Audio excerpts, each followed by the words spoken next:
It's that time. It's that time. Here we are again. It's the first of the month. It's first Saturday live, 1 o'clock, Generation X here on KCBZ Merrick B with the Gen X crew. K. Lou, what's happening? Hey, what's up, Eric? How you been? Pretty good, man. Pretty good. Yeah, feeling good, right? Yeah. Things going good for you right now? Trying to make it happen That's what's up. That's every what's day. up.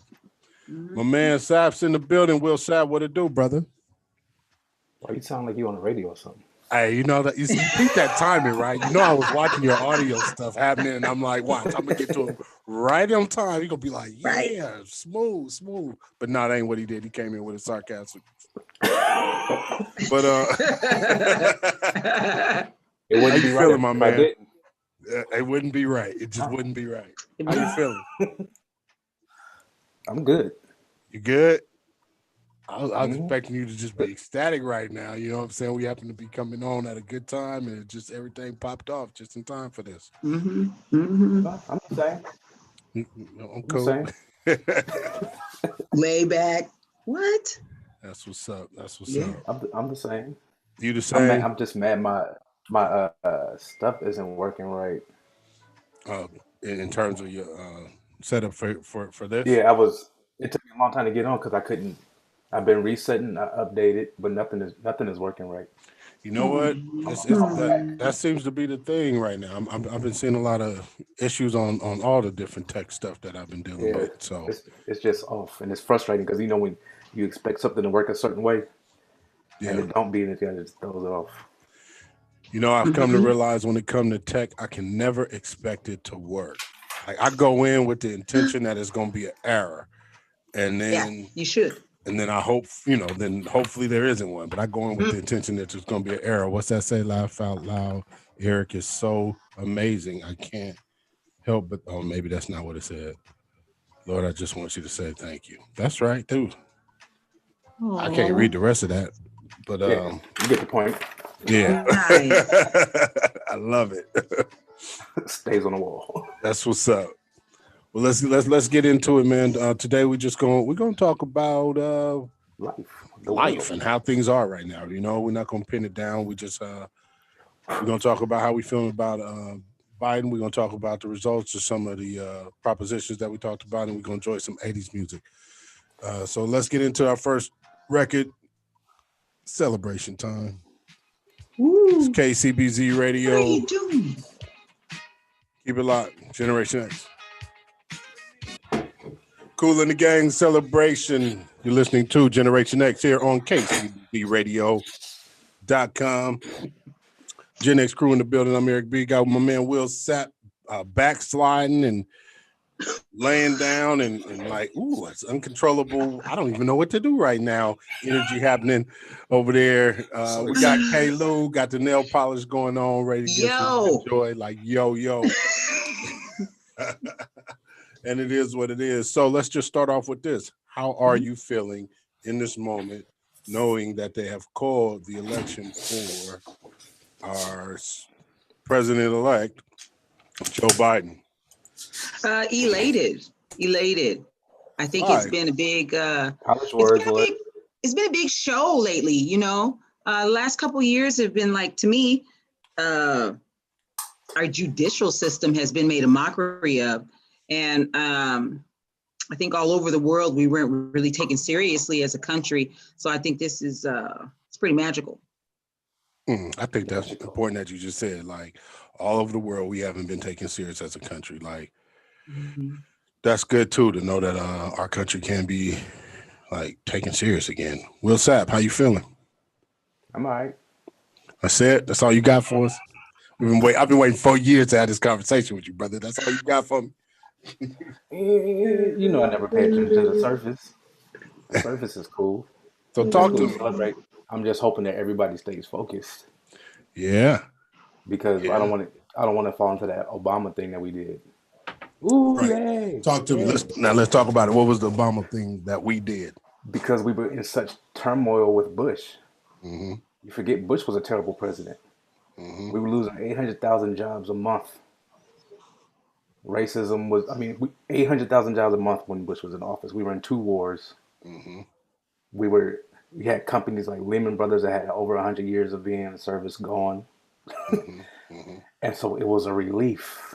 And when it happens, when you get a relief, you stop paying attention and just hope that everything is just going to happen. What I think the difference now is people have been paying attention to government and how it's supposed to go, Mm-hmm. and where the issues are. Mm-hmm. And so what I'm hoping is that everybody's paying attention to now to get involved, because he's still in office for another 2.5 months. Mm-hmm. 1, 2, he's already caused so much damage that we're going to have to fix that we're not even feeling yet. Just with his judicial picks, everybody's in office. We have a lot of work to do. Yeah. And we got to stay focused past today. And he's already set up, he's setting up his, we're in a pandemic. Mm-hmm. And he's got a pandemic task force that he's planning on announcing on Monday. Trump is golfing. Right. Trump is golfing. Right. And 70 million people voted for that fool. Yep. And what does that say, considering the fact that he's golfing right now? What does that say to you? He understands nothing, and he's self-absorbed. It's all about the things that are going to affect him. His feelings are hurt. He can care less about people that supported him, because even with his rallies have directly killed 700 people, with 30,000 people being affected. And so the fact that he was out there doing these rallies in the middle of a pandemic and saying it was a hoax, even though he knew it wasn't, because from the beginning. Right. And he hasn't changed, because he's focused on not going to jail. That's it. Mm-hmm. He doesn't care how anybody is affected after that.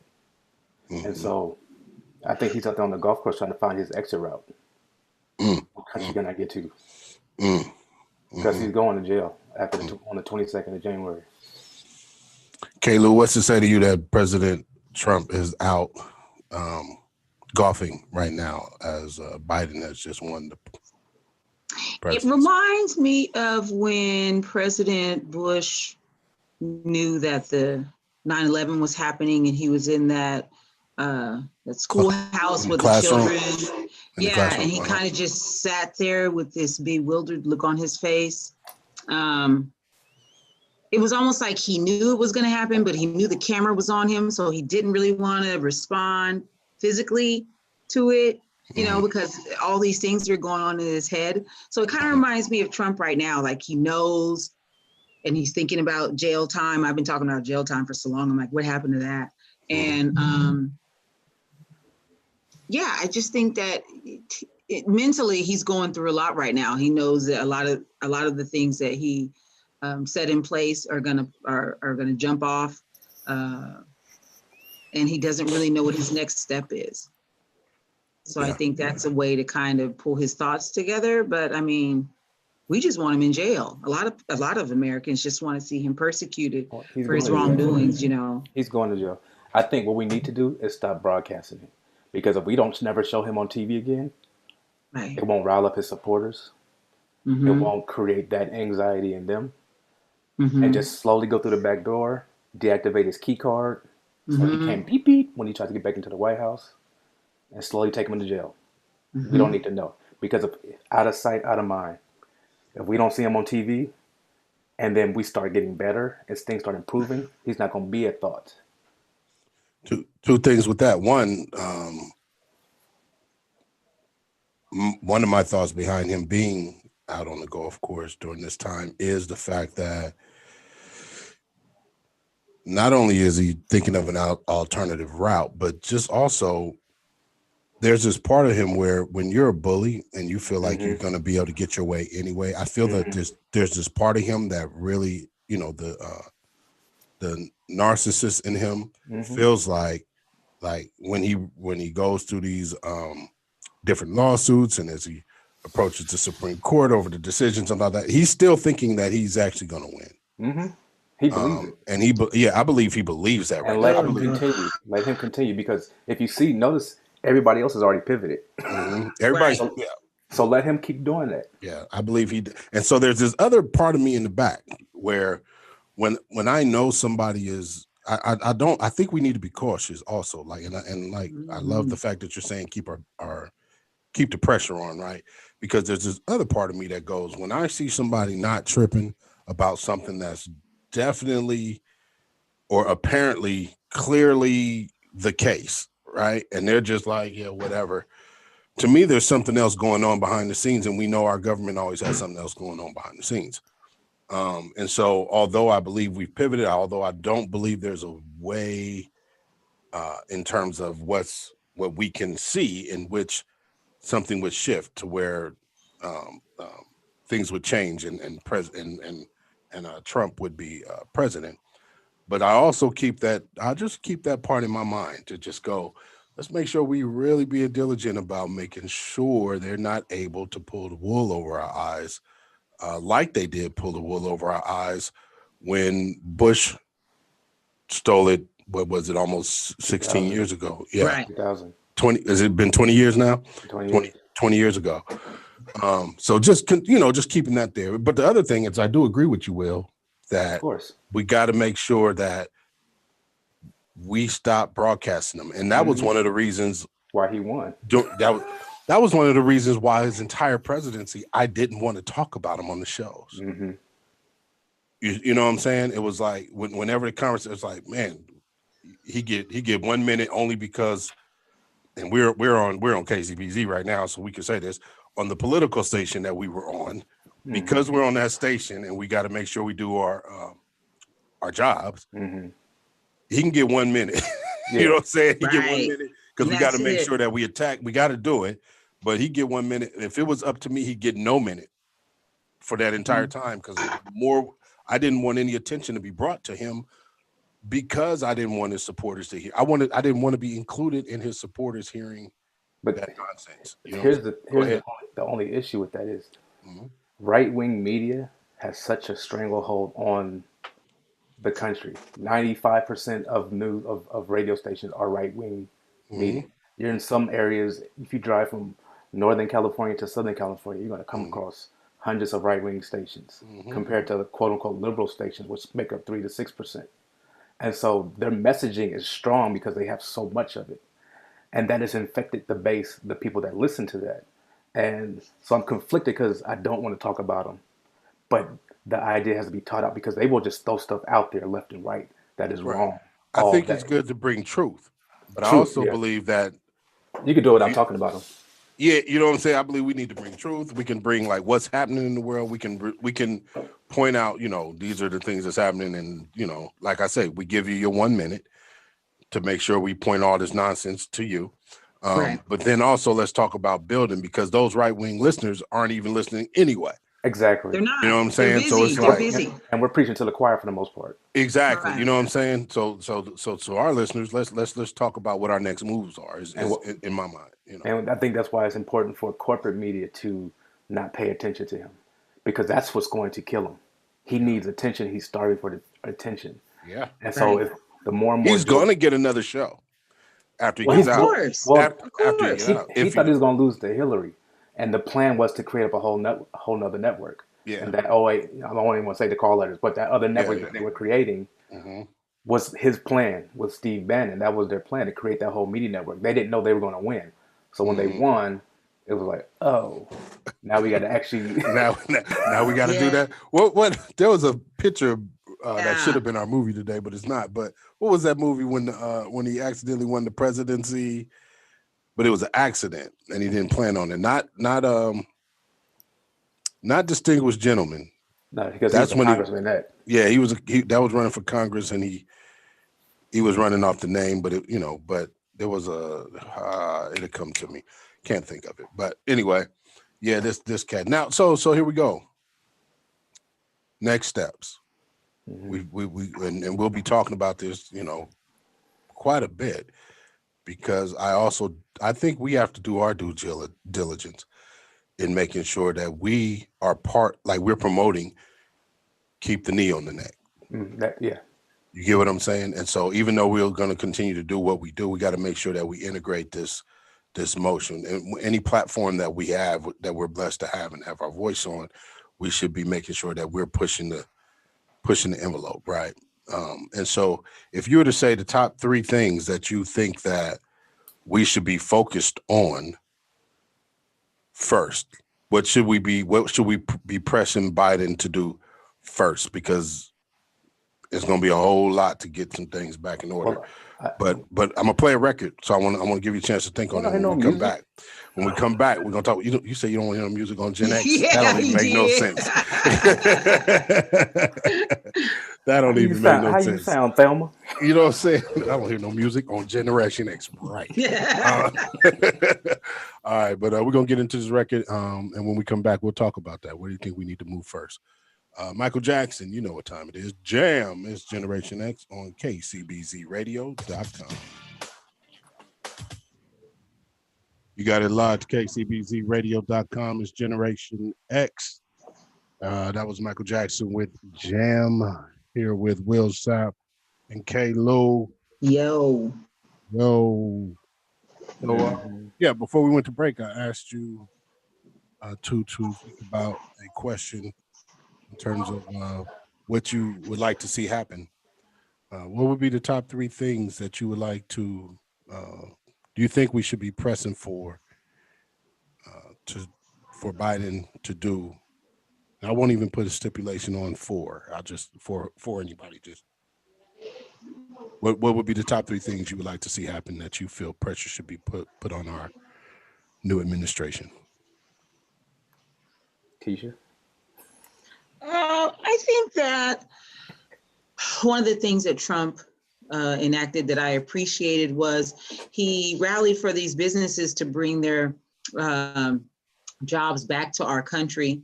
I believe that that's one of the things that is affecting us, is a lot of jobs are being taken overseas that a lot of people were able to live off of and maybe transition from a welfare to work situation and be self-sufficient and take care of their families. I think the education in the public schools especially needs to come up a little bit, because our youth are graduating, I believe, and they're not as competitive as people coming in from other countries. I think that they're passing a lot of children that are just going straight to prison or not really looking forward to a good future. And that's not in all systems. That's like the public school system. And the third one, I don't know. I'm kind of torn in between, China not owning us and housing. So I don't really know where to go on that third one. But I think a lot of areas where we used to be strong as a country, we're not as competitive. Okay. I believe, that's it. One thing that you kind of threw in there, which is scary because we kind of do that a lot. Something that Trump hasn't done is stop jobs from moving. Not even close.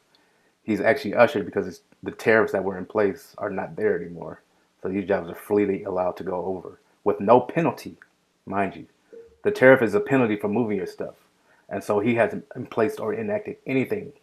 I think the first thing, and I hear this a lot, he said, what's the black agenda? I'm an American, I'm black. So a lot of these things that affect Americans affect me. So it's my black agenda. So the first thing that I think he should handle going into office is, because Trump really passed no laws, he just signed off executive orders. We need to redo all those executive orders that he put through, from when he stated that his greatest accomplishment for black folks is his crime, his reform on crime, because he let out Alice Johnson, and because he pardoned Alice Johnson. That way, that's a reform on crime. But we don't talk about the fact that he ordered Jeff Sessions to repeal all the executive orders that Obama had in order to reduce mandatory minimums, to eliminate mandatory minimums, to allow black folks to have a pathway out of jail. He turned all those back. And so he's actually been worse on crime. He touts his pardons as crime reform when he's pardoned his homies that helped him get elected in the first place. His lawyer was in jail. Everybody that was on his campaign was in jail or has been indicted. They're criminals, his whole cabinet. And so to say that he's been tough on crime, when no, you're the biggest crime perpetrator. So that is just false. So I think the first thing that Joe Biden needs to do is just executive order those things out. That's already damaged us. The next thing is healthcare, because next month, Supreme Court is listening to healthcare, a case on healthcare to repeal it. And that will leave 20 million people without health. 100 million people? I don't know the numbers. It's too early. I'm going to say 100 million because they lie. They just throw numbers out there. So I'm just it's going to leave 100 million people without health care if the Affordable Care Act is returned. And this goes to the Supreme Court next week. So we're going to have to stop a lot of bleeding, and we're still gushing before we can even start making progress. And I think it's very important that we stay focused on that, because we're in a pandemic. Nobody's going to have health care. The hospitals are already taxed. We're already at capacity. The last 2 days, we've had over 250,000 people infected with this pandemic, with this disease again. In the last 2 days, we're at record numbers. We're breaking records right now. The pandemic is over. We aren't out of this. So we need to focus on getting things straight and stopping the bleeding. We have to stop the bleeding. We have to fully heal from what we're in. And then we need to apply the pressure, because all the ice cubes and all these fools that came up in the last minute, this is when you start doing your work. You don't come in the day before election talking about we need to do this. No, we do it today. And we start thinking about 2024, 2022. That's what we need to be putting pressure on, our focus on. Because 2022, we need to empower the House, empower the Senate, so we can have a fully democratic, the executive branch, the House, and because we don't have the judicial system. And so if we have to have the House of Representatives, we have to maintain the Senate. Like, these are the things we need to be focusing on now. 2022, who are we backing in the House? Who are we backing in the Senate? 2024, who are we backing? Who do we need to start putting money towards to make sure these people are in the House of Representatives, so that we can actually have a full functioning government? Because regardless of what people say, Democrats actually govern. Republicans do not. And there's a history of this. Because every time we have a Democratic administration in office, the last 40 years, I'm speaking on the last 40 years, which was 8 with Clinton and 8 with Obama. We've only had 16 years. And in those 16 years, every time they left with a surplus, and for us to start to make gains and progress to get to a more perfect union. Every time a Republican has left office, we had 800,000 jobs lost a month under Bush, 2 wars. We had Reagan in the deficit. And now we have Trump with 250,000 people dead, 30 million jobs lost. He's the first president since the turn of the century, 1900, to come in to leave with a net negative job gain. And so we're always having to fix things just to get back to zero. Can we start from a place of positiveness, like when Obama left? Because a lot of things, he turned over a lot of things for us to be able to continue. And if we would have had continued and pushed forward instead of going back to Trump and making America great again, we could actually be somewhere different. But I think it was important for us to go through this so we understand how everything works. We understand why the Senate is important. We understand why the House is important. We understand why the Supreme Court is important. We understand why federal judges are important. Because Republicans have been playing a long game. They've been working at this for a long time. So it's our time to start thinking about long term, not about us, but about our kids' kids. Because this is legacy establishment right now. That's what we need to be focusing on. But we had to continue to stop the bleeding. And we're still bleeding. It's gushing. We just finally went and got the Band-Aids. Now we got to put them on. What's up? We want to welcome EDL in. What's up, baby? How you feeling? Yeah. We can't hear you yet. We don't hear you yet. Hey, family. Hey. What's up? Shoot, I came into a whole ass speech from Will Sapp. Hey, about what we need to do you know what's how been that going on. Yes. is. You missed it. He took a nap earlier for 30 seconds. You missed it. Yeah, commercial music nap. Figured he'd go get a little rest so you can figure out what he's gonna say. Like 30 whole seconds. Busted. You jumped in right at the right time, E. I just asked a question. If you had, what would be the top 3 things that you think this administration should be focusing on? We have to stop the bleeding first.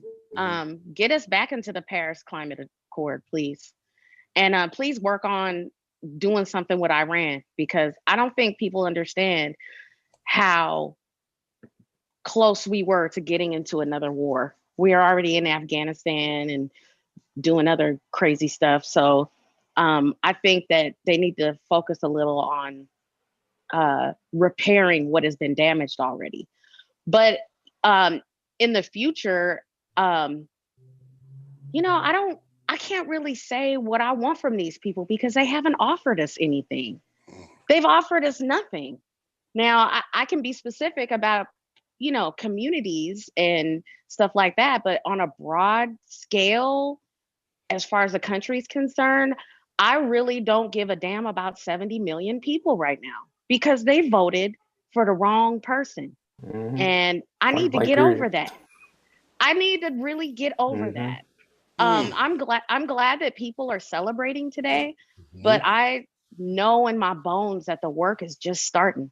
Exactly. And there's so much that needs to get done. And I hope that they understand this.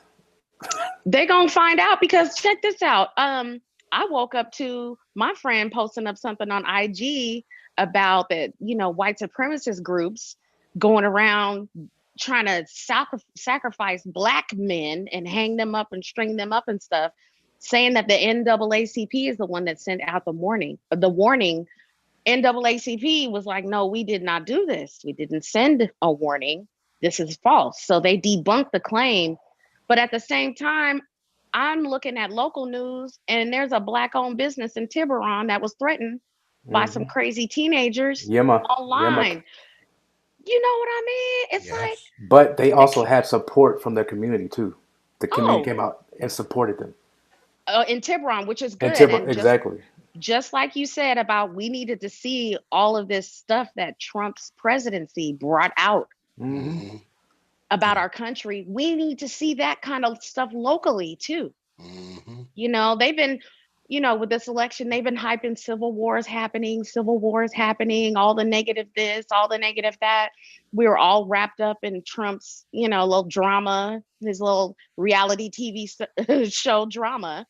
And we weren't really looking at, now that that's over, now that we can breathe a sigh of relief, we need to look at the aftermath and really do some serious soul searching. Each of us, there's too much out here to fix in our country and in the world too, but our country and community first, that we don't have time to really celebrate for long. We don't have that. We don't have that luxury. The work is beginning. There's 60+ million people that are pissed off their president did not get reelected, and we have to deal with them. And also there's 70 million cowards too. They're cowards. Yeah, you mean the ones who didn't vote at all. I'm talking about the ones that voted for him. They're cowards. Yeah, I'm not concerned. I'm concerned about, can I let my son, who has autistic learning disorders, go outside and ride his bike in the neighborhood safely? That's where my thought is. Right. That's where my thoughts are right now. I'm over Trump. If he ain't gone yet, tell me when he's gone. He out there golfing right now. Yeah, see, a golf Twitter doesn't care. Let him stay on the golf court, on the golf. Yeah. And the fear is not just in Black people. I was speaking with a young Filipino woman this morning, and her concerns were that it's all for people of color have to be careful. Yes. So it's a wide range of people who are living in fear right now. Outside of the pandemic, who are worried about how they're going to be treated within the next couple of days. Yeah, it's crazy. And that hasn't really changed. That's kind of been the case. I've always had to get my head on the swivel. I mean, but look, Will said, it's just more obvious now. This is a dangerous perspective that a lot of people have. Yeah. That we've been so normalized by the bullshit. Right. that we're not feeling the impact or we're not seeing the implications of impacts later on. Like I see, they're not talking about Coney Barrett anymore. That was a huge L for the country. Huge. And we don't even have the time to talk about that. We're not giving ourselves that But you room. know why? Because he thought he was going to actually be able to go to her and have her help him win the presidency. That was but the people who were actually telling him what to do knew that was not going to happen. No, exactly. You know, he had to have his sons go out there and shame the Republican Party into cheering on for him during this election. They were silent. They were moving away. It's like everybody knows and the roadkill. Yeah, only his family has been out there caping for him.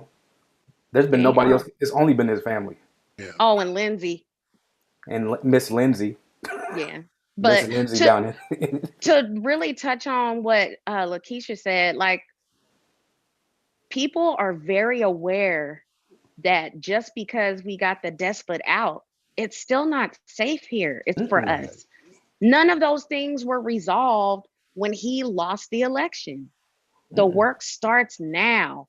We were on the KPFA show with Eric, Kalu, and I wish you were there. I wish you could have heard it. I know you had things to do, but I said it on there too. I said, "Where's my girl at? I need this sensibility."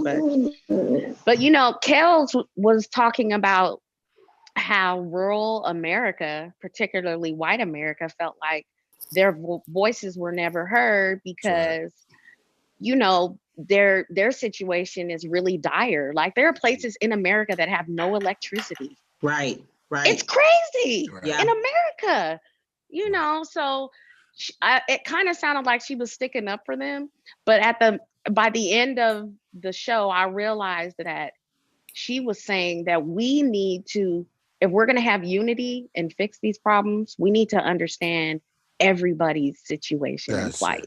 That's it. Regardless of how they see you, we're all Americans. Right. And we can't just say it and then not do it. Now, I'm not saying don't focus on Black community and the Black issues, because until everything's right with us, none of this is going to work. It's going to fail. Right. But it starts with us being humble enough and being open enough to recognize that that's what drives other people. The things that they're not lacking. I see Will Sapp shaking his head because he's a radical Black Panther, but you know, go ahead. Oh yeah, I was gonna say before Will chime in and Kalu, I'm gonna let you chime in. Mm-hmm. But I think that's an important point to stress, right? Because we can't let up, because we have to make sure that our needs are met. Absolutely. We need to make sure that, but the thing is, when you're in a system that's not designed to meet your needs, and you're gonna have to start looking at how you orchestrate the system. And so like I believe one of the first things that our administration is gonna have to do, of course, attack the pandemic, work out what's happening with COVID, make sure we address healthcare, make sure we address ICE. I also believe it is extremely important that they start looking at what a reparation process looks like for Black Americans. But I think we have to start looking at what does peace look like in our country. Absolutely. And so, because these things, like, if you're fighting while you're going uphill, that's harder, right? So it's like, how do we get it to a point where because there's going to always be disagreements. There's always going to be two sides of a coin. There's always going to be opposing opponents to a situation. There's always going to be a battle in our Senate. There's always going to be a battle in our House. That's going to be the case. And of course, we got to fix the voting. We got to make sure that we got to make sure that we are locally being involved in our communities, because it starts at home in our communities. We got to get out and make sure that we're voting and selecting the right people there. But we also have to, just on a broader scope, look at how do we begin to start like getting to a place where those rural areas in middle America don't feel so threatened about someone else receiving some type of by somebody else leveling up, for lack of a better word, for blacks being able to level up in what they are receiving in this country.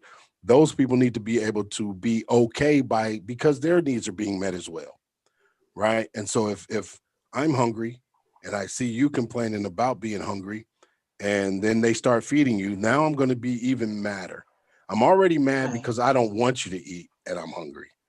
But now I'm mad because now you're eating and I'm hungry. And I'm still hungry. And I'm still hungry, right? Yeah. So you're going to have to feed everyone, right? Yeah. But we have to make sure that we begin to start getting our fair share of the food.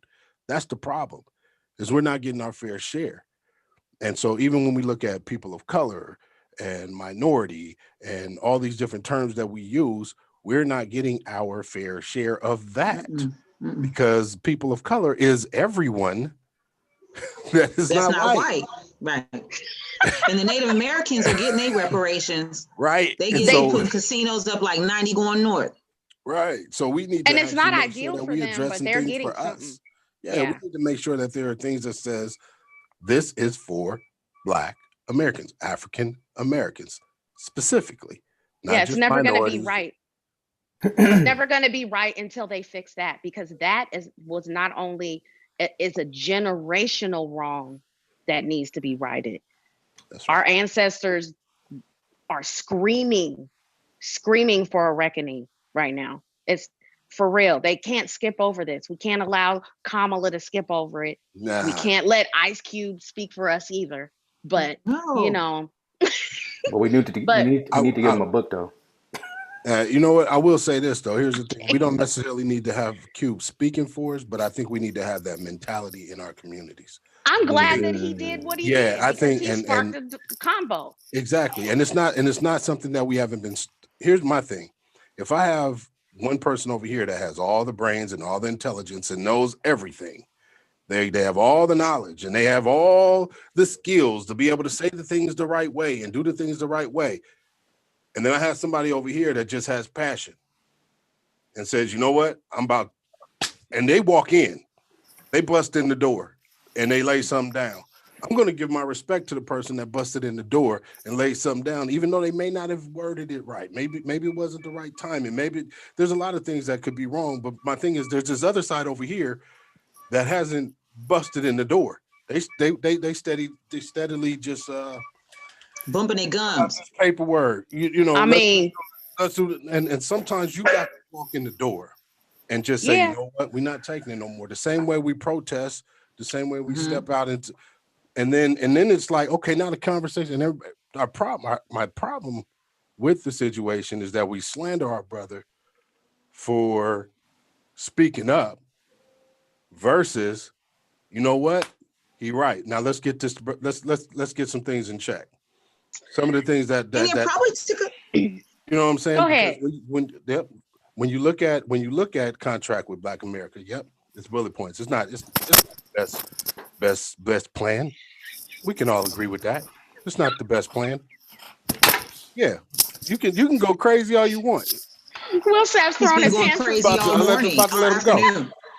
It's not the best plan, but to slander the brother for creating a plan when ain't nobody else kicked the plan and did nothing. But that's not why he got slandered. You know why he got slandered? Because he's an idiot. Because he went to the enemy as a millionaire speaking about equity for Black people. It didn't matter if he was Black. You got money, bro. Exactly. He didn't come from money. He earned that. That's not the point. That from the bottom up. That ain't the point. I don't think. Feel that. And he was middle class. He wasn't poor. He was middle class. Well, he lived in Compton though. But he went to college. What I'm saying is he looked like all four of us. That's the brother didn't have what he has today. He struggled and worked hard to get whatever he had. Yeah. And it took a lot of courage for him to get up and say it, whether it was late or not. He did it. Right. He did it. He probably didn't want to be looked at like, I'm going to be a political figure or I'm going to have this political agenda. He probably just wanted to speak. He made it very clear. He said that. I agree with you. What he said, because I don't even have time for all that. I'm too busy trying to build an empire for me and my community, so I don't pay attention. But what I am saying is the brother should not have been knocked for what he did, because at least he did something where most people do nothing. Well, the way he was treated is a referendum on Black people. Yes. It is. We need to do some soul searching as a community, because we not only have to come together, we have to stay better than our opposition.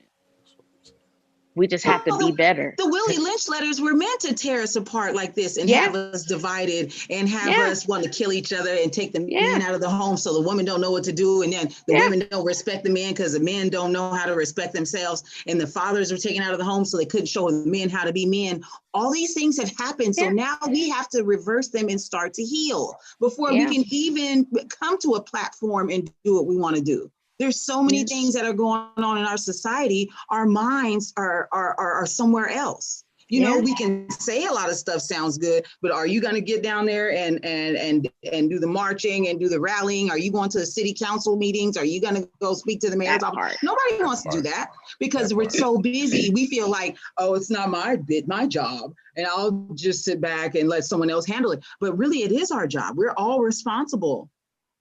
We all have a part to play in this. Well, I'm not going to go to the song before I give you a chance to get it off. Look at him. He terrible. He having a chance. I could just go to this record real quick and be like, get it off, man. Here's the problem with Ice Cube and the problem with people that look at Black folks. How many plans did Jerry Seinfeld put up for Jewish folks? How many plans did Ellen put in for LGBTQ folks? They don't look to their entertainers for help. And Ice Cube walked into there with no information. That contract for Black folks was lacking in so many ways. There's many people he could have talked to before he walked up in there.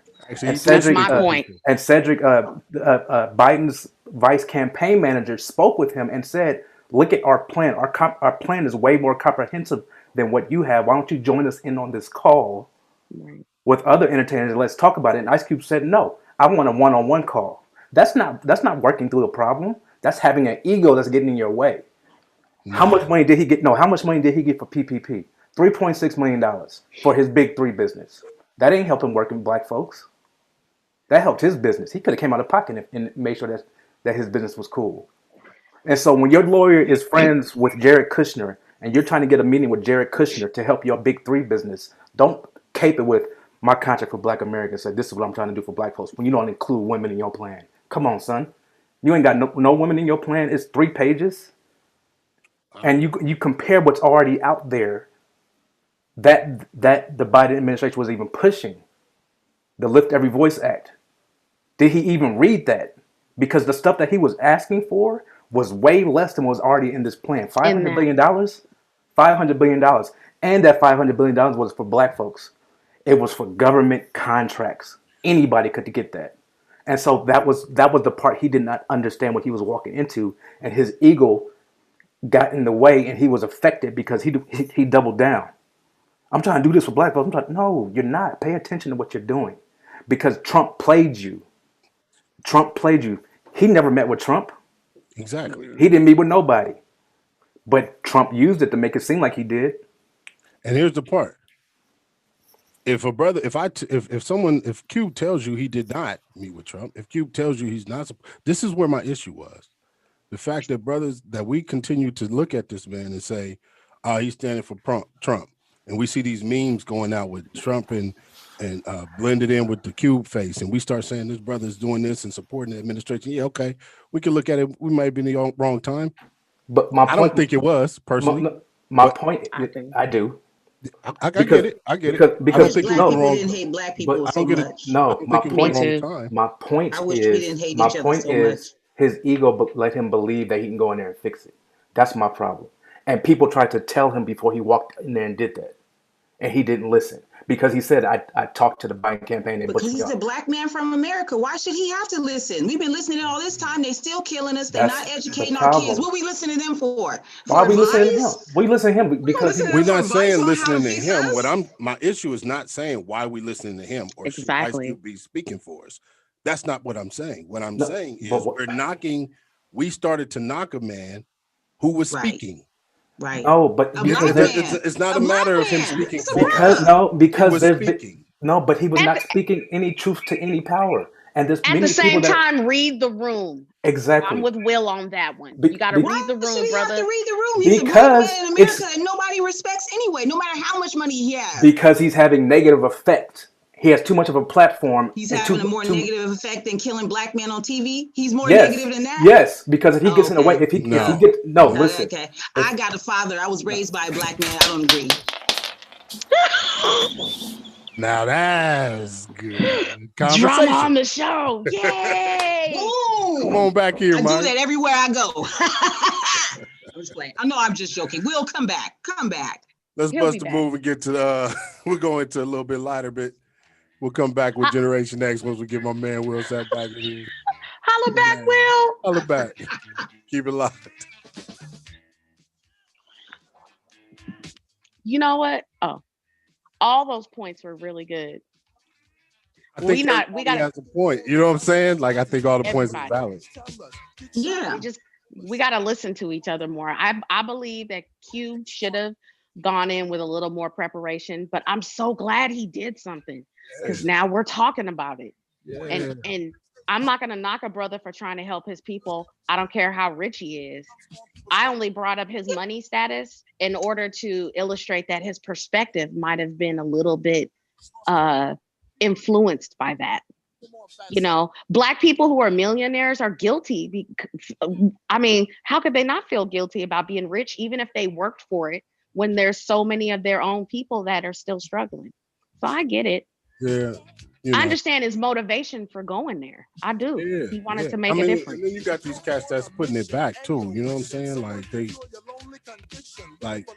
they can't fix it by themselves. No, like they all got to fix it together. And if he gets government contracts, look and see how many Black people are getting those contracts that he's going to give out, that he's going to have available. And I see so many Black men that come into places that are shattered. They're emotionally shattered. They're mentally, emotionally, and spiritually shattered. So to even be able to get up and say anything, yeah. I mean, our Black men have been. It is a wonder to look at a Black man and marvel at him if he is able to keep his mind right. But so many of them have been straight shattered. They can't raise their families. They can't wake up in the morning without being stressed out. They don't know who they are. They don't know what direction they're going in. So to see a Black man speak and have the nerve to get up, I don't care who he listens to. He didn't have to listen to nobody. You know why? Because he is the original. Why should he have to listen to anybody about anything? Yeah. He is an example to admire, to aspire to be. I want to be like somebody like that. Why would you want to be getting little Ray on the corner that sells dope? You want him to come up and No, we don't want Ray speaking for us. Well, even if he's not speaking for us, he's speaking to us. He's speaking to us. Right. Yeah. Exactly. Yeah. Will Sapp, come on back here so we can talk about these measures, man. He'll be back. I can't believe he's throwing a tantrum today. I don't understand. Yeah, that's the response I get all the time from people. Keep doing it. Keep doing it, girl. Hey, K-Lou, you done got William mad. You done Williams mad. He mad. No, he was going crazy before that. He was losing. Yeah, you saw him. His microphone was jingling. He was having a spat. He was having a spat. No, I saw that. You missed it. The nap, the 30-second nap, you missed it. He went and lay down. It was that nap, huh? That's what it was. Hey, I gotta make my brother some edibles, man. Yeah, you gonna have to calm him down, man. He ain't got that mad at me before. We done went in. He didn't even get this bad about our what was that debate? The Kenny G debate. He didn't even get that mad about Kenny G. The Kenny G debate? Not Kenny G though. Yeah, we debated about Kenny G. He didn't leave me then. He ghosted us, y'all. He's straight ghosted come on back. us. That was a mic drop. We're going back in. We're gonna go through all the measures on the next KPFA, but we're gonna hit a couple today we talk about it here. We're gonna hit the most important one, that S1 that passed. All right, let's do it. I'll let you. You can run it. You can go where you want to go with it. Oh, that's just about police oversight. So I'm good with that. All right, I'll let you lead in. No, don't let me do that. Yeah, do it, girl. You got this. Where's Will? Hey, you got it locked. This Generation Next here on KCBZ Radio.com. That's right. That was Young MC. Yes. Mm-hmm. Yeah.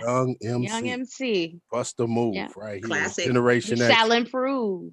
Shall improve. We in here having a good time. Usually we don't sit in politics in Generation X, but we sat in it today, and boy, I wonder if he would have got mad if we was on our other show, which was about politics. I think the music ain't sitting. But here he comes. Is he coming back? I hear some. Come back, Will Sapp. We love you. We got an empty chair. Don't feel. You know what I'm saying? But we'll keep it lit. So let's talk about a few of these measures. EDL, where you want to start? I want to start with measure S1, and I can't really speak on it like really eloquently, but I do know it's about it's oversight for the police department. Yeah. And also trying to work out defunding measures that will allocate those resources to other areas of the community that really need it, so that particular measure was on another ballot, or was trying to get on the last ballot in some other form. And I'm glad that with a lot of hard work from a lot of local people and going to council meetings and speaking with these, people in law enforcement, that they were able to push this through. And I'm glad that California voted. I'm glad that the local us in the counties here in the Bay Area voted for that, because we do need police reform. I remember growing up in the 90s, and cops were they terrorized us. Right. They did. Yeah. We grew up with all of that. So it's about time. It's about time. And Oakland needs to be an example of how other cities can go about defunding their police and their law enforcement. So I'm loving it. Yeah, I really like the idea of the oversight committee.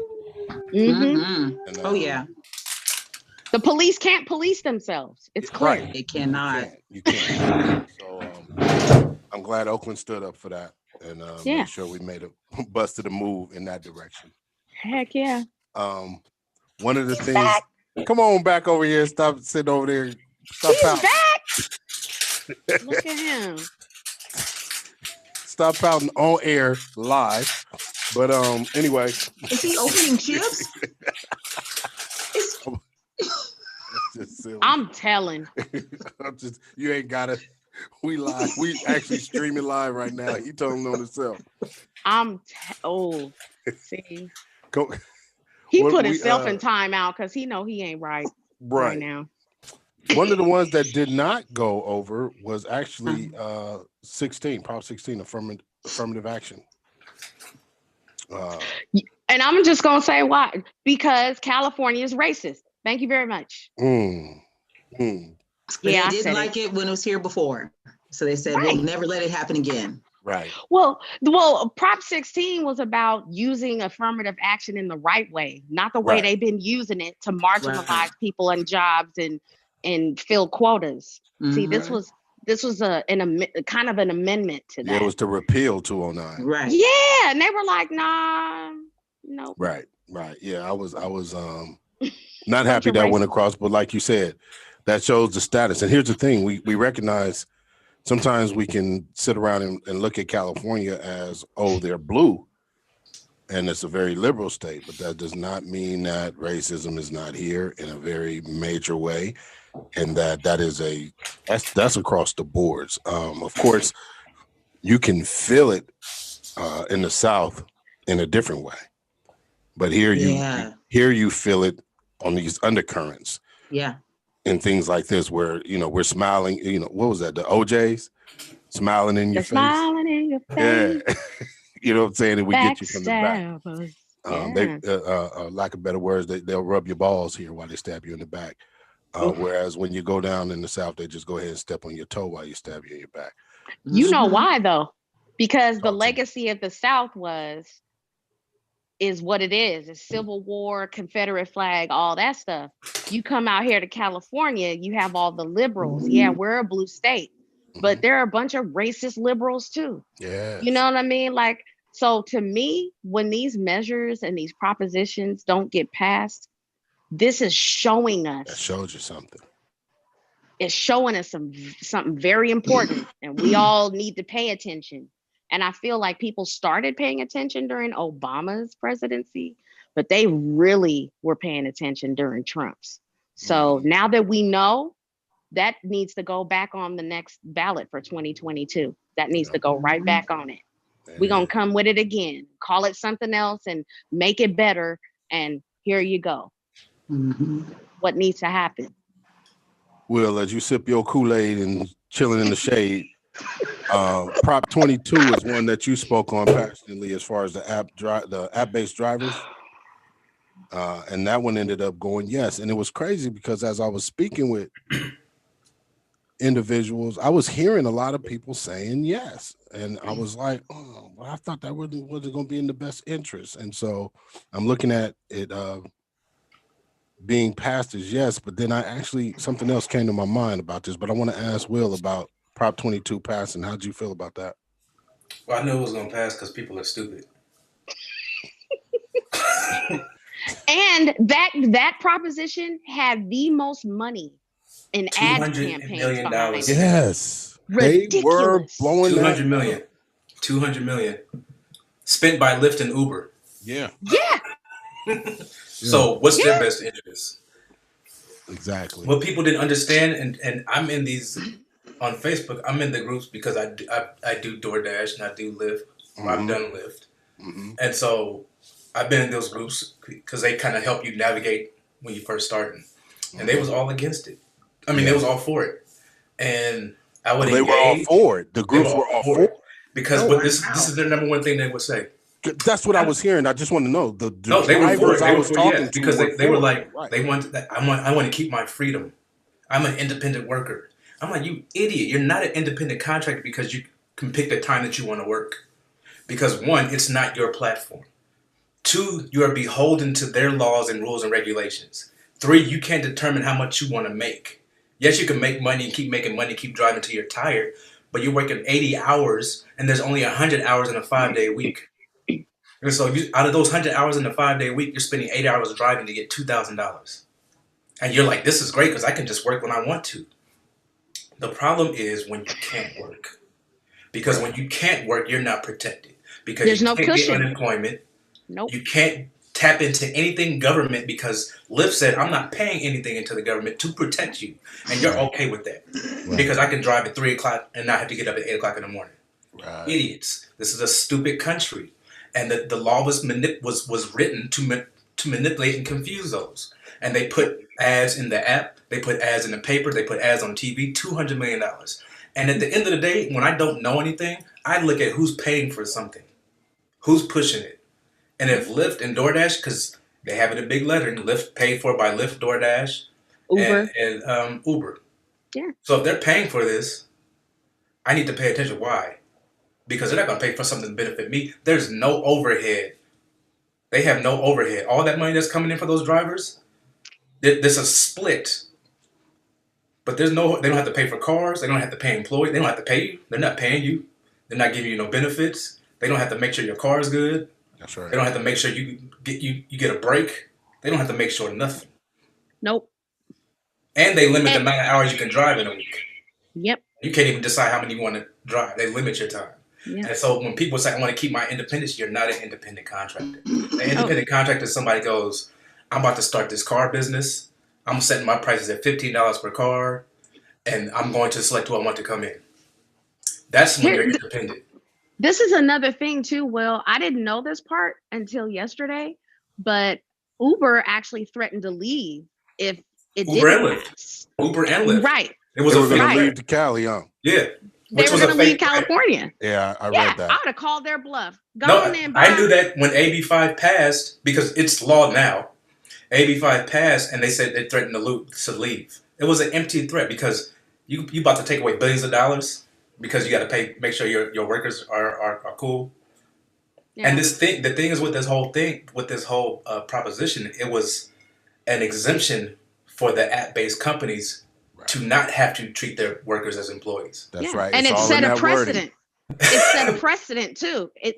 This only app-based companies, because anybody else that has any contract workers, they have to treat them as employees if they're working a certain amount of time. Which means you if you're working 40 hours a week, you should be able to live. Point blank. Period. I don't care what you're doing. That's right. You should be able to pay. You should be able to eat, pay your rent, or your mortgage, your car note, and travel. And have some recreation. Absolutely. And have some recreation. Yeah. If you're putting in that amount of time. And the companies are saying no, because if we didn't have minimum wage, they would pay you $5. They would pay you $3. Yeah, this is a setback for workers' rights. It took us back about 40 years on this. And the thing is, these people that are for it don't understand. It's not about today. It's about when they start lowering the rates that you get. Now instead of $3 on the minimum, it's going to be $2. It's going to be $1. Yeah, they're about to find out because it's a race to the bottom. It's a race to the bottom, and they've tricked people into believing that this is in their best interest, and that's a hard battle to fight. It's also a hard battle to fight when you are fighting when you have something like when it's an exemption for an app-based company or a group of individuals. Mm-hmm. However, everyone that's not even involved has an opportunity to say something on it. We got to look at how those things affected as well, because you have several people that don't even understand it. Well, the drivers didn't even understand. The people who are working didn't understand it. You're right. But then you have, not only do you have that, where you can have a debate between two people that are both being affected by it, but you have individuals that have never driven, that have no clue, and they're weighing in, and they're not even researching it, and it doesn't matter to them. So those votes don't even count. I mean, they're not even. They could be swaying either way, right? But how they pushed it though, because they made it seem like it did involve them, because they got the Mothers Against Drunk Driving. Exactly. Saying, do you want passes? Exactly. We're going to have people driving around drunk. Exactly. Yeah. You know, your rates are going to go up, are going to go sky high. Yeah. And if you look at places like Seattle and New York where they actually have passed this, nothing has changed. It wouldn't. The fees have gone up a little bit, but nothing has changed. And these are actually laws in Seattle and in New York. Mm-hmm. Where they're guaranteeing them, and it was just guaranteed $50 when you're putting in 30 hours a week. That's it. Why is that such an issue? Yeah, it's how you control that campaign. It's how you control that. Yeah, it's all that legal talk. California historically has not been very consistent or good about the laws that they pass and the policies that they put forth for the state. And I put up a meme saying, I don't want to hear about California seceding from the union and all that, seceding from the union, because we're trash too. We deny affirmative action. We trick people into giving up their workers' rights, and we kept cash bail. Yes, something that is so archaic that it was instituted in England when we were still a part of their whole territories, when the Magna Carta was still around. So California has a lot of work to do. Part of the problem is, and it will always be, and I think me and Eric talked about this before, getting rid of the Constitution. Right. Part of the problem is that this is a country built on ideals. It's not built on your race and heritage. It's on ideals. And when you have ideals, it's easy to say you're not a part of this. It's easy to say you're not a part of this. This isn't for you. Because the only people that were even supposed to be voting were rich white men. Like landowners. Mm-hmm. Rich white men, landowners. That's right. Not even poor white folks. No women. No black people. It was only specifically for landowners. And because of black people, we have saved this country because we've actually pushed it to what once again the ideals that they were putting out there, because we were trying to live by them. And because of black folks, we have actually made this country what it's written to be, which I think is why I think it just hit me. I think the next 2 years, the next 4 years, the next decade, the next 20 years, we got to work on getting rid of this Constitution. Damn an amendment. Hey, that right there is that's the change. That's the key. That's the lock. That's where change happens. Getting rid of it though, like how are we going to govern? How are they going to govern without? I'm not saying get rid of a constitution or have no constitution. This one that's in place. I'm saying the one that we have in place, as long as you can always, because when you look at the justice system and laws, at the end of the day, you can fight, but once you trace it back to that, whatever that says is going to actually be the end all be all. And so when what's in there is not in our best interest in any way, and it never was. Then when you have cats like Byron Allen going to the Supreme Court to fight an obvious case of racism, he still can't win. But he also went in there not being honest because it was self-interest, because they settled out of court and we ain't heard from him. I won't say it was self. I think it opens up to. I think we always got to consider what he should still. My point is he should still be out there because he's settled, but because he's settled, he's quiet and he's not going to speak on it. It's the same. Let's see. You know what I'm saying? I mean, he's disappeared, and now he's not disappeared. But he's actually threatening people. He's threatening people. There's a push right now, and even Sean Combs is in it. And I know you're not a fan of it, but just in general, there's still no. But I actually like where I like that way that he's flipped back. Yeah, and Byron is with. Sometimes you got to do this. Yeah. And listen. I didn't hear you. What'd you say? I said sometimes exactly. Sometimes you don't know. Sometimes you can't. You get what I'm saying? Sometimes you have to actually turn it off and just do. But when you hear the conversations, you can see, oh, such and such is still involved in this. Such and such is still moving like this. And so I just want to throw it out. He ain't stopped moving. But sometimes you got to say, turn the camera off me because it might hurt. Yeah, but then you don't take that and attack Black folks that are still doing work. He's threatening lawsuits on people, on Black folks that are doing work, because they're speaking on what he was going through and where is he now. And so instead of working with them, he's suing them or threatening to sue. We're gonna have to look on that because it's another rabbit hole thing, but that's beside the point.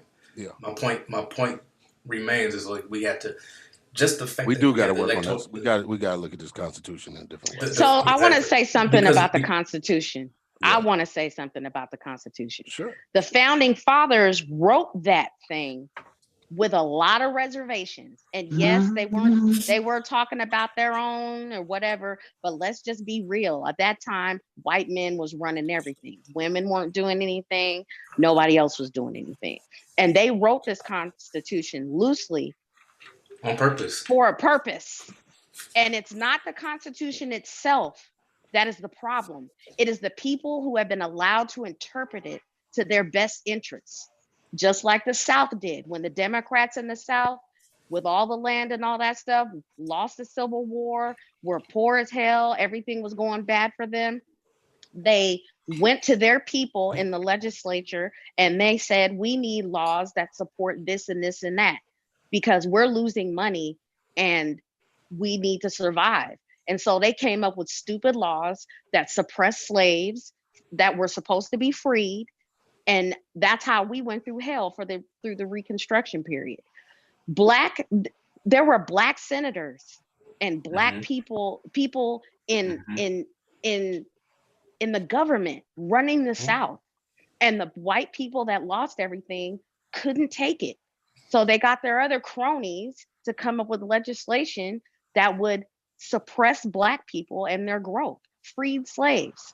So I know that, when Kels was on the other show, she was talking about letting the racism go.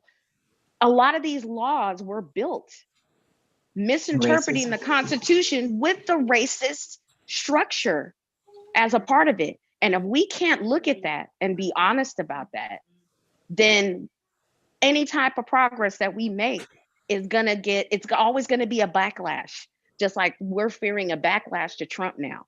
But Trump was a backlash to Obama. So how many times do we have to do this? But the authors of the Constitution did understand that there would be a Trump which is why they had 3 separate branches of government. Yeah, they did understand that. But then you had Hamilton coming through there trying to interpret stuff so that the government could have resources to sustain itself after the revolution. No, and then you have the Republican Party in the last 40 years not govern. Well, you already stated before, Will Sapp, that there's a pattern to how the Republicans govern and how the Democrats govern. Yeah, the Democrats do govern, and the Republicans, don't. all they know how to do is spend money and hook up their rich cronies. Because if Trump was anybody else, I'm not even saying a black person. If he was anybody else, they would have used the 25th, or was it 25th Amendment to go after him. They would have. But he did get impeached. Yes. Nothing happened. No, he got. But what is impeachment? Impeachment is just the grand jury. He got impeached. He didn't get convicted. No, he got impeached, which means they brought up charges. But he didn't get convicted. Let me finish. The House, which was democratically run, impeached him. When they got to the Senate, Mitch McConnell was like, "Nah, son, nah." They didn't even try the case. They didn't get convicted. They didn't try. They didn't even try the case. Right. They didn't vote to try the case. So that's what I'm saying. The Republican ran Senate did not govern. All they had to do was just do their job. I'm not disagreeing with you. My point is that the Constitution is not a living document, and it needs to be interpreted correctly, and it hasn't been. And the founding fathers said that. They warned us. All the stuff that's happening right now, every single one of those founding fathers in their own memoirs predicted what the hell's happening today. Every last one of them. They didn't predict black people being equal citizens because they were coming from the mindset of everybody being white still. Well, then what was the Civil War about? But the whole three-fifths compromise when they lost was, all right, we're going to still let you have power, but all your slaves are 3/5 of a person. So you're not. And you know why they did that? Because once again, because black slaves were becoming very successful in the South and running shit. And the white people there didn't like it because they lost everything during the Civil War. That's my point. The whole 3/5 of compromise is to say, because there were more slaves than actual white folks, right? They can't have power. Because if you have power, they're going to take over what we have. Yeah. And so that was the compromise, which is the Electoral College is the product of that compromise. Oh, absolutely. I believe the Electoral College should have been abolished when the Emancipation Proclamation. No, it was created with slavery. With the end of the Civil War. Mm-hmm. That's when that was the compromise because they wanted to secede. That compromise. They should have got rid of it when the Civil Rights Act was passed. That's when they should have. But they didn't. It's like we know that we don't. I don't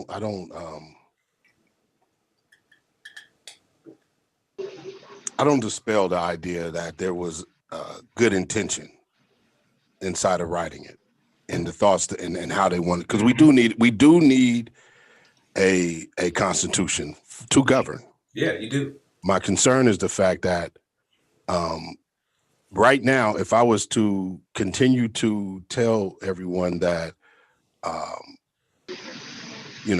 Cubase 2.1 or, from the Microsoft X has had the best. Cakewalk. You know what I'm saying? Hey, Cakewalk got the job done. Cakewalk got it done. You get what I'm saying?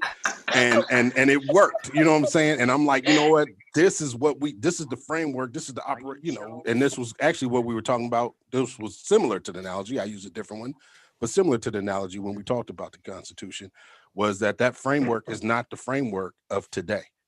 And so we do have to go back and really look at what this code looks like, because although you can do a lot of things in Cakewalk and it was designed to do all this stuff, but there's things that are in place. It's a different world now that if you don't go back and look at that, there are things that we shouldn't be able to swing it this way and swing it that way so far to where white supremacy can just live inside of everything. And so we got to attack that document and we got to look at the source code. Yeah. What is everything else is branching off of? Because if you have these things branch off of it, then the code is corrupt. The code was loosely it was set up to be interpreted as the times grew. like as we went forward. That was their intention. That was their only intention. The intention was good. But they can't predict the future. They didn't know that the immigration situation was going to be what it was. They didn't know that Black people were going to be so successful after slavery. They didn't know that women were going to end up voting. Now kids can vote in California. 100 years. Women got the right to vote 100 years ago. Women had the right to vote before Black people had the right to vote. And my point is that now it's time to create a new constitution. Because too many people on the right use the originalist. Yeah. I'm an originalist. Yeah. Like Amy Coney Island when she was I'm an originalist. Waffle Coney Judge. Yeah. I'm just not. I'm not respectful of her at all. When she said I'm an originalist, do you realize if you were originalist, you would not be on the Supreme Court? Exactly. So it's like I thought you were a judge, man. Yeah. She never tried a case. Anyway. You would not be allowed to vote. Yeah. You couldn't have no Black kids. And she got Black kids. She trotted out her Black kids. Like that's gonna be don't get me started on her. So, they only use it to their benefit. It's like people that use the Bible, parts of the Bible to help their agenda, but don't use the full spectrum. I'm gonna use this piece. I'm just gonna use this piece. Oh, you mean like Trump's 2 Corinthians? Right. All right. Hey, and okay, I'm sorry. Oh, sorry. We got about 4 minutes left, and we cannot leave. Love is patient. Love is kind. Film. You had that eye of the tiger, man, the edge. And now you got to get it back. And the way to get it back is to go back to the beginning. You know what I mean?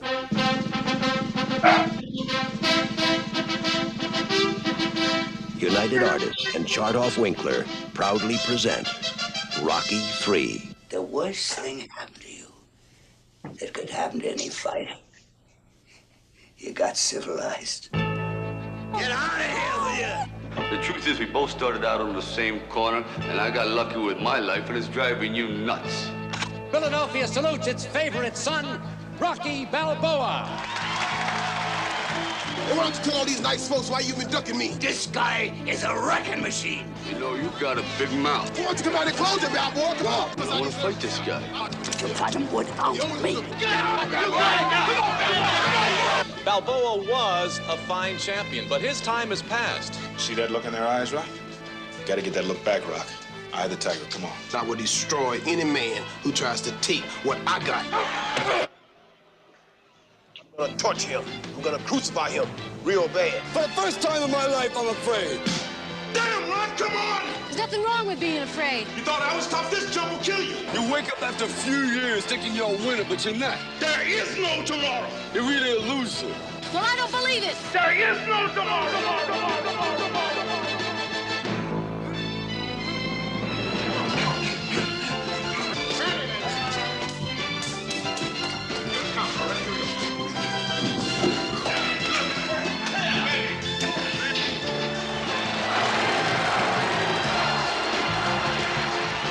It's Rocky's greatest challenge to save his honor, his marriage, and his manhood against his most devastating and dangerous opponent. I'll bust you out. Go for it. Sylvester Stallone, Talia Shire, Burgess Meredith, Carl Weathers, Burt Young, and introducing Mr. T. Rocky III, an American tradition. American tradition. Oh wow! So many things. I can't lie. American. I love the Rocky movies. Talk to tradition, me. Right? Yeah. Talk to me. When Rocky, that, and specifically Rocky III, which was my favorite. Talk to me. Why? Oh, because of Mr. T. He's a badass. Clubber Lang. I was a big Mr. T fan. Yeah. And I was hurt when he did. I loved his confidence, his arrogance. I just love and the chains. Yeah. Yeah. He was dope. And plus, I love the 18. Yeah. Yeah, I was a huge Mr. T fan too, man. Clubber Lang was. I had the doll, man. I had the doll. I had the cereal. The action figure. I had the VHS movie of I Am Somebody.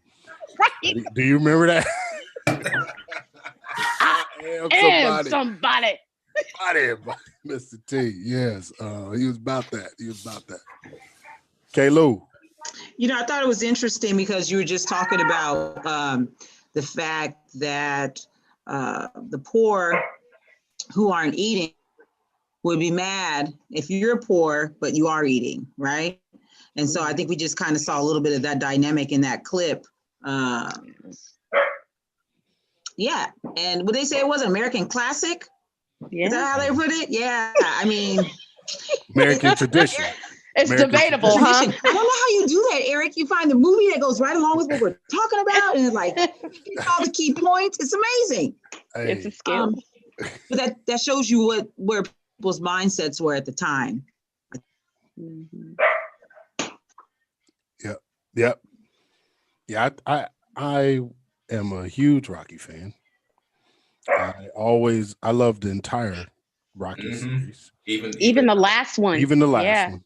Yeah. Like every the Rocky Creed. movie. Exactly. We don't even have to ask the question, could this be remade? Because we know it's still going. It's still happening. Right. But one of the things that I found crazy in this, as I'm looking back, because 3 was one of my favorites. Right. 3 and 4. 3. I love 4 too. Mm-hmm. But 3, because I was a big Mr. T fan and I just love the way Clubber Lane was about it. One of the things that stood out to me as I was like just kind of going back over the movie and watching it again, it stood out that the biggest challenge he had ever faced was blacks. Mm-hmm. Black men. And the only way he was able to defeat him was when we were on their team. Mm-hmm. Right. He needed a black man to train him to defeat us. Yep. And so in there, I was just looking at it.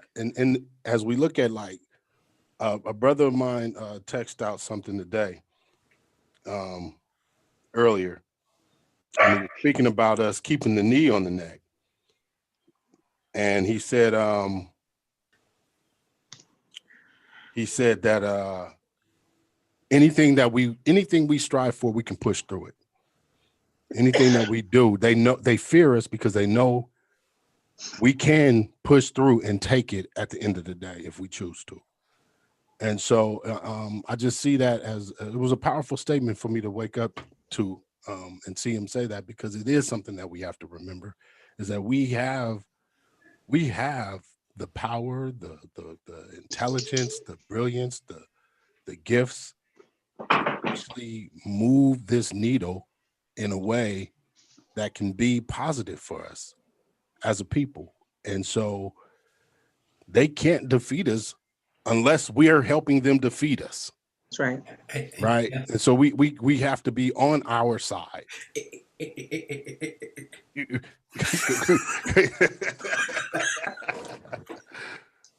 But no, but to that point, that's their biggest fear. Yeah. Is that we're going to be like they are and want to destroy and conquer them. That's not in our foundation. Mm-mm. I don't think they think about that first. It's subconscious. Yeah. Because they think that we're going to react and destroy them and go after. That's how you can say Black Lives Matter is a terrorist group. When they've killed nobody and white supremacists have killed 356 people since the Oklahoma City bombing. Mm. That's how you can say that so cavalierly. That we know about. Black Lives, they killed nobody that we know about. No, yeah, I'm talking about the white toxic. That's what I'm saying. Yeah, those are known cases. Yeah. You know, EDL, you was about to say something. Yeah.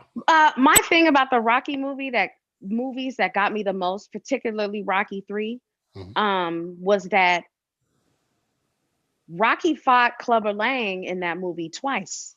Mm-hmm. Clubber Lang beat his ass the first time. Mm-hmm. That's my point. Whooped him. He whooped him. He didn't beat him. He whooped him. And it felt so good. But this is the point. Like, to your point, he had to get trained by his friend that he beat that was black to beat another black man that beat him. Mm-hmm. So I know that he was Ice Cube in the situation. Is what you trying to say? The person that Rocky had to defeat was himself. That's how he won. Mm-hmm. That's how he won. Mm-hmm. That's that flip. Yep. And that's and that goes in flipping it is what I feel. The same way. The only thing that can defeat us is if we defeat ourselves. Absolutely. Right? The Clubber Lang was defeated by Apollo Creed to me in that movie. Yeah. You know what I'm saying? And so because he had to fight like Apollo. He had to go to the Philly gym and get trained by us. And like they had to see how we saw and how we thought in order to defeat it. So he actually I feel like Clubber Lang fought Apollo Creed in Rocky 3. Yeah. And he lost to Apollo Creed, right? But which is I think 3 actually shows why we have the trilogy of Creed, right? Yeah. Because it shows that Creed was actually the best boxer. Mm-hmm. You know what I mean? But yeah, Rocky, I think it's the dopest. I think it's one of the dopest trilogies ever. Shout out. You mean septologies? Right. Septology, whatever you call it. Aren't there 6 of them now? 6 Rocky 7 movies? No, it's like 8. Well, 2 with 6. They did a Rocky 6, and then they did Creed 1 and 2. And then they did Creed 1 and 2. So. Oh wow. Yeah. So it's on and on. And I think another one's coming. I think Michael B. Jordan is supposed to be directing it. See, I'm done. I'm over it. Okay, how many more people you gotta beat? Rocky gonna keep going. I don't see Rocky dying. He like. And plus, boxing is made for movies. Boxing is a perfect sport for movies. Straight up. You know what? Just because you talked about Rocky today, I'm gonna watch Hurricane today. Cause hey, there you go. Keep it black. But you could call it Slurricane. Slurricane. Oh man, I appreciate being with you all, man. Not only do I appreciate being able to express myself, I also appreciate being able to walk away from every time we conversate with some new knowledge and how much I learn from Me all too. Right. I walk away like awesome. That's a definite opinion. Oh man, that was tight how they said that. And then okay, I could see that and woo woo. So I just really appreciate the dialogue. Me too. All areas in all areas. K. Lou always reminds me that I have a heart. I appreciate that.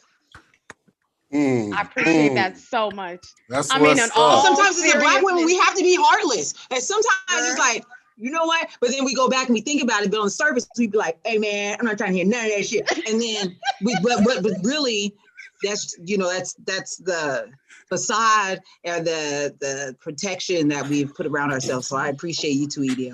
Yes, and I appreciate you reminding me every time that I do have a heart. Yeah, you got a heart. I love you. But I'm gonna never forget that K. Lou. It was like, yeah, have you ever been stalked? You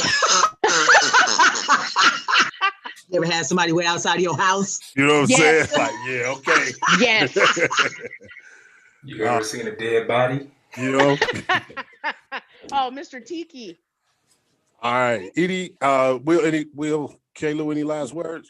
Tell the children the truth. Yeah. Yes. That's the one. Classic. At all times. Hey, until next time, man. I appreciate you. Generation Love y'all, man. Stay strong. Stay up. Generation That's right. Yeah. Keep it locked. Keep it lit.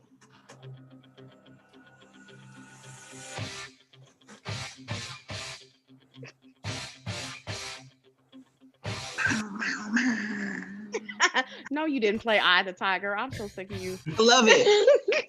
Love it. Hey. Awesome.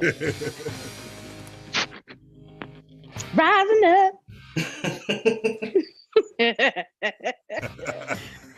I appreciate you all. You are amazing. Will Sapp, I just want to let you know that your drama and your exit was recorded in perpetuity, my friend. Right. We got receipts. You missed the beginning. You missed the beginning. Man. Wow. I really missed it. Oh. He was acting out, huh? No, he was